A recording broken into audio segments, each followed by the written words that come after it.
আমরা একজন মহিষী মহিলাকে হারালাম। আমরা হারালাম একজন সত্যিকার অর্থে দেশপ্রেমিক মানুষকে। আমরা হারালাম একজন সফল স্ত্রীকে, যিনি তার স্বামীকে সবসময় সহযোগিতা করে সাফল্যের দ্বার পর্যন্ত পৌঁছে দিয়েছেন। মরহুমা জিলারা হাফিজ, তিনি আমাদের মাননীয় স্পিকার মেজর বিজুলি আহমেদ সাহেবের সহধর্মী।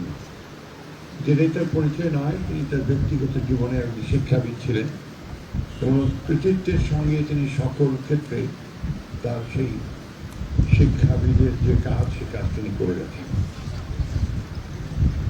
আমার একটা ব্যক্তিগত পরিচয় তার সঙ্গে আছে যে উনি এবং আমি আমার একই ব্যাচের, ঢাকা বিশ্ববিদ্যালয় থেকে ইতিহাসে পড়েছেন, আমি অর্থনীতি করেছেন। আমরা একজন মহিষী মহিলাকে হারালাম। আমরা হারালাম একজন সত্যিকার অর্থে দেশপ্রেমিক মানুষকে। আমরা হারালাম একজন সফল স্ত্রীকে, যিনি তার স্বামীকে সবসময় সহযোগিতা করে সাফল্যের দ্বার পর্যন্ত পৌঁছে দিয়েছেন। আমরা হারিয়েছি তার সন্তানদের স্নেহময়ী মাতাকে।